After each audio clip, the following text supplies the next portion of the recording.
Well, welcome back, fingerboarders. Today we're diving into the crooked grind, an impressive and stylish grind that's sure to elevate your fingerboarding skill.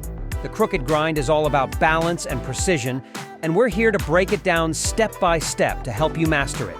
To perform a crooked grind, your back finger should be ready to pop the tail. Approach the rail with your fingerboard parallel to it. Guide the front truck onto the rail. Now, here's where the challenge lies. Maintaining balance. The crooked grind involves grinding with the front truck while the back truck hangs off. Focus on applying even pressure with both fingers to keep your fingerboard steady and prevent it from slipping off the rail. As you grind, keep your eyes on the rail and concentrate on maintaining balance. Now, it's your turn. Practice those crooked grinds.